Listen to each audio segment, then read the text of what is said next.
All right, this is Chapter 7, Chemistry, Lecture 1A.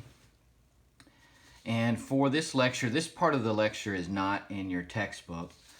You will need to print off this limiting reactants worksheet. So this particular assignment goes better with Chapter 6. However, it made my Chapter 6 test too long, so I decided to, years and years ago, I moved it to the beginning of Chapter 7. So you need this limiting reactants worksheet, and it's got two sides.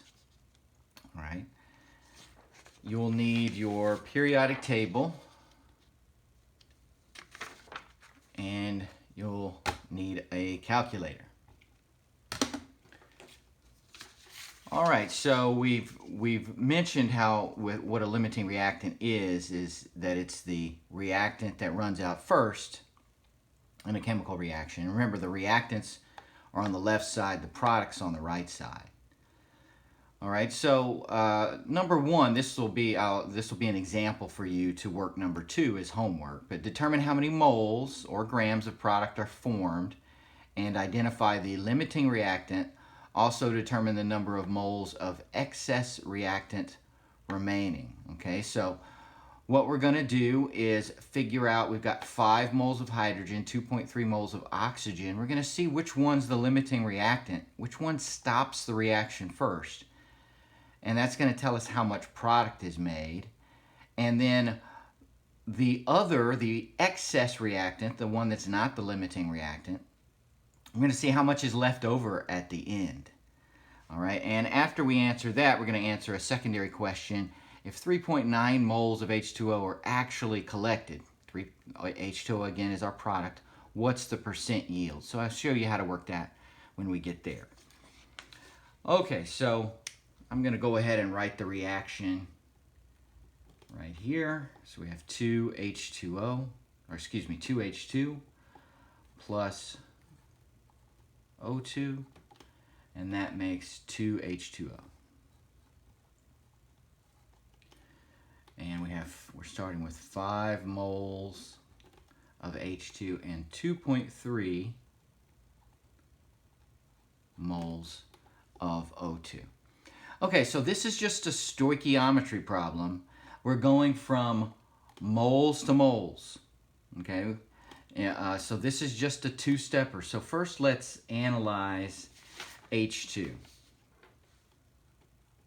All right, that's our first reactant.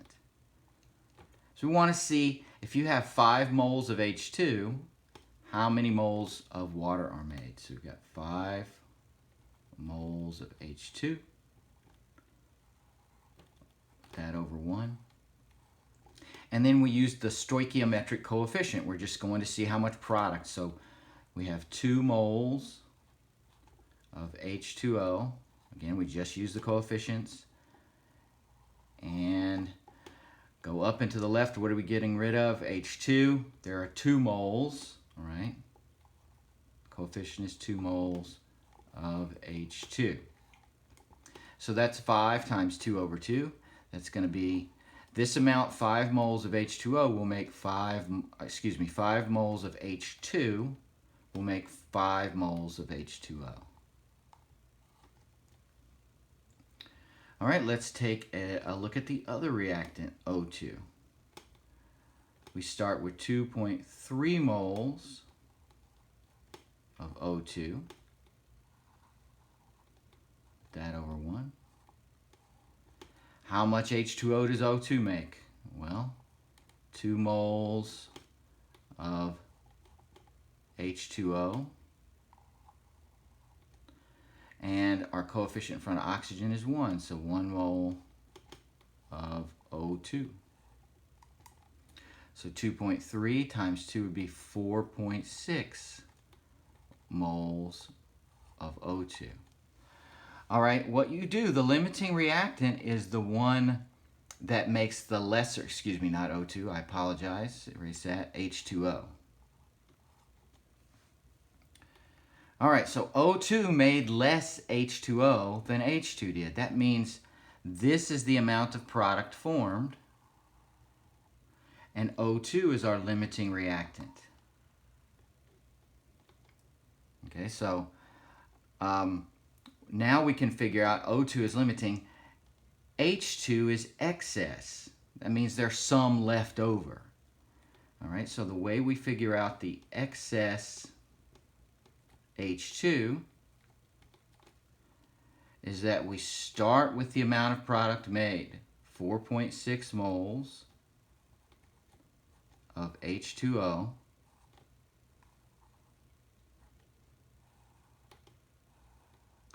and then we go backwards, okay? We want to go backwards to how much H2 got used up making that 4.6 moles of H2O. All right, so it's 2 moles of H2 per 2 moles of H2O.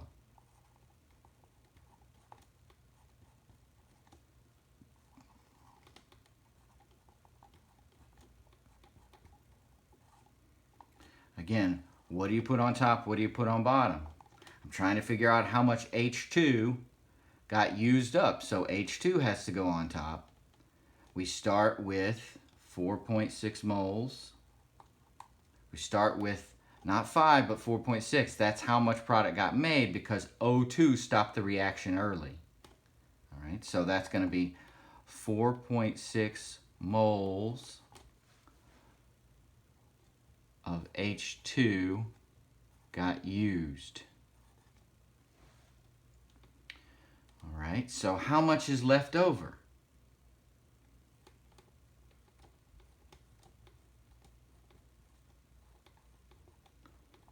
All right, well, you started with 5, right? So it's 5 minus the amount that got used up, 4.6.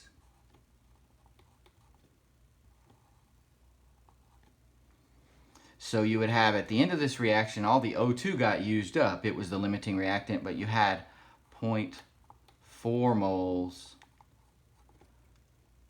of leftover hydrogen.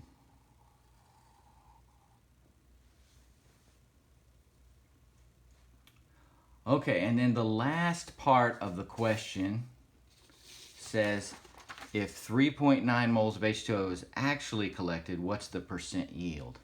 Okay, in the real world, it's really hard to get all of these reactants to collide and make products. All right, so in this particular case, it said instead of the 4.6 that you would get if every single molecule were to collide and react, only 3.9 were collected. So the percent yield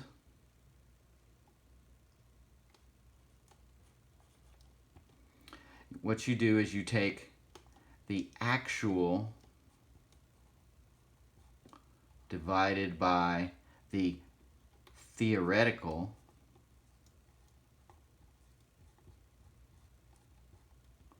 times 100. The actual is given in the problem. See, it says 3.9 moles were actually collected. Theoretical, though, this is in a perfect world. That's the 4.6 moles. All right, so you get a different marker here. So our percent yield is going to be 3.9 divided by 4.6, actual over theoretical, times 100. All right, so that is going to be, put that in your calculator to get 84.8%. That tells you how good of a process that you've got going. The closer to 100%, the better your job you're doing of reacting the elements. So let me put together the answers real quick here for number 1. All right, so somewhere on your paper we need to put our, it asked us how much product is formed. Okay, so product formed, you can put this, is 4.6 moles.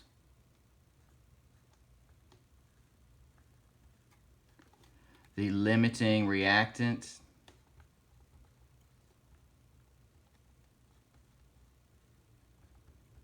is the one that produced less product, O2. And the excess H2, the other reactant, is going to be down here where we calculated it was 0.4 moles left over. And then the percent yield down here. So those are your 4 questions. All right, so on your homework, I'd like you to write it something like this. After you do all the work, go ahead and summarize it to where it's readable. That's what you'll need to do that on the test. All right, I'm going to erase all this and turn your sheet to the second page, either on the back or the second page if your printer doesn't print on the back. And we will work number 3.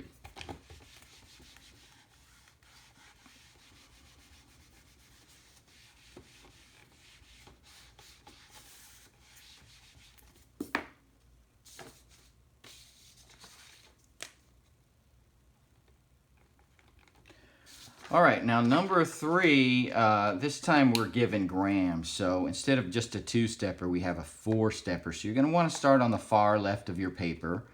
We have aluminum, chlorine, and it makes aluminum chloride. We're given how many grams, and we want to see how much product in grams is formed. And we'll also answer the percent yield question. Okay, so let me write, we'll write the reaction here. On the board, we have 2Al plus 3Cl2, and that makes AlCl3, so 2AlCl3.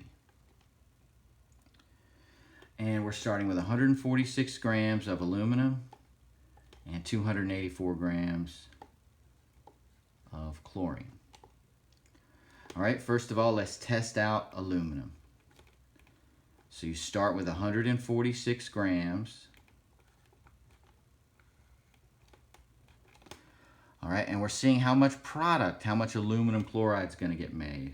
Okay, so we have to go to moles first. Remember the stoichiometry equation.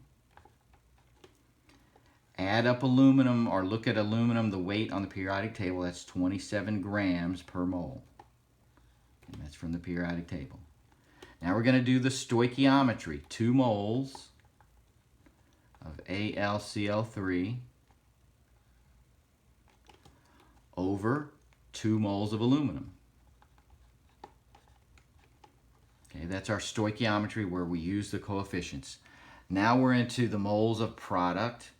Finally, we can go to grams of product. Well, if you add up AlCl3, Cl is 35.5, so that'd be 35.5 times 3 plus 27. That's 133.5 grams.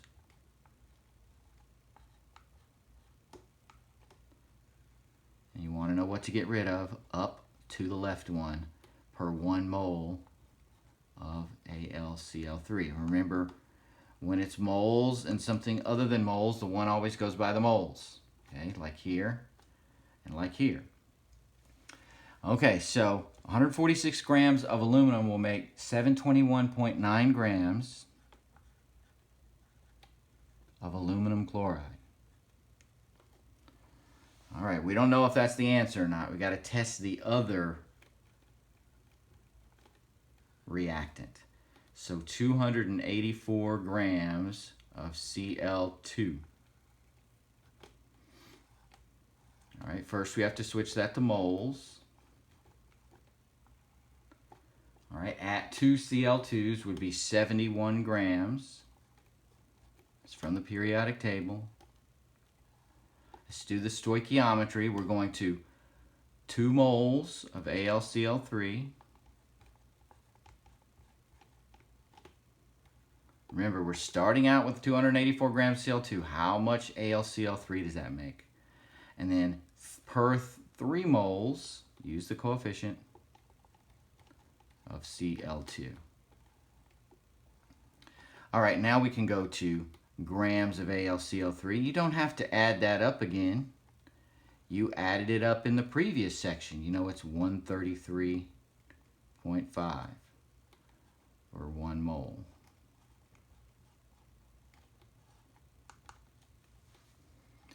All right, put all that into your calculator. 284 divided by 71 times 2 divided by 3 times 133.5, and you'll get 356 grams of AlCl3. All right, remember the amount of product formed is the lesser of the two numbers. Okay, that's the amount of product formed.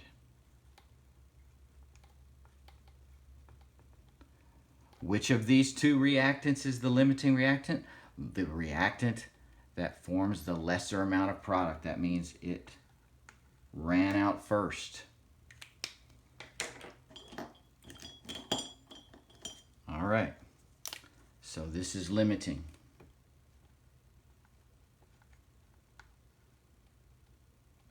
Now we need to see how much excess aluminum we have. All right, so I'm going to move this down here.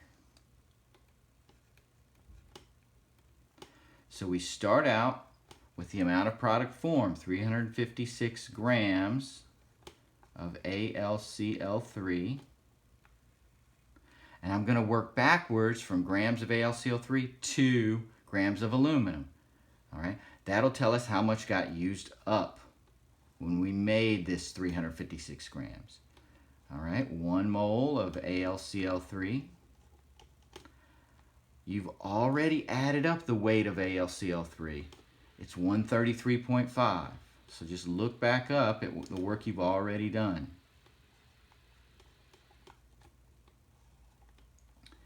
Now we're going to do the stoichiometry. 2 moles of aluminum per 2 moles of AlCl3.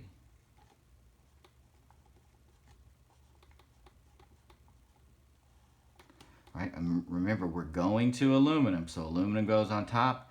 We're getting rid of moles of AlCl3, so we put that on bottom. And then finally, aluminum weighs 27 grams, straight from the periodic table.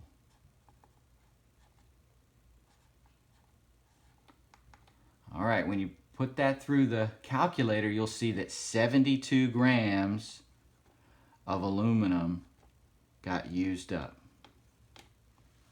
Don't circle that though. That's not the amount left over. The leftover, you take what you started with, 146, and subtract out how much got used up, 72. All right. And that is 74 grams remain.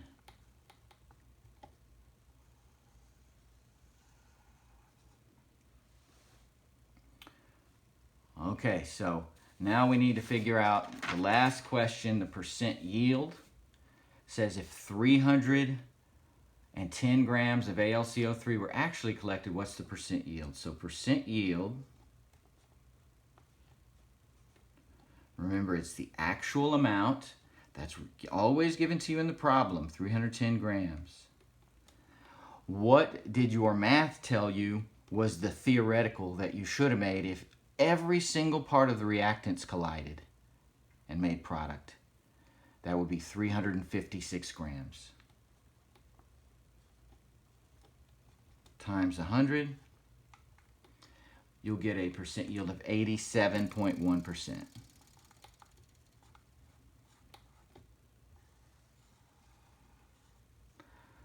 Okay, so there is your example going with a full four sets of parentheses going from grams to grams. Okay, so your first set of homework from this lecture, all right? Lecture 1 has some homework from this worksheet right here and from the book. I'm going to give you the book lecture in a second video. So I have worked for you example 1. Number 2 is your first homework problem. And it's just like number 1. So just look right up there and you have an example of how to do number 2. All right? Number 4 is your second homework problem. All right? look straight up there in number 3. Number 4 is just like number 3. You've got an example right above to work from.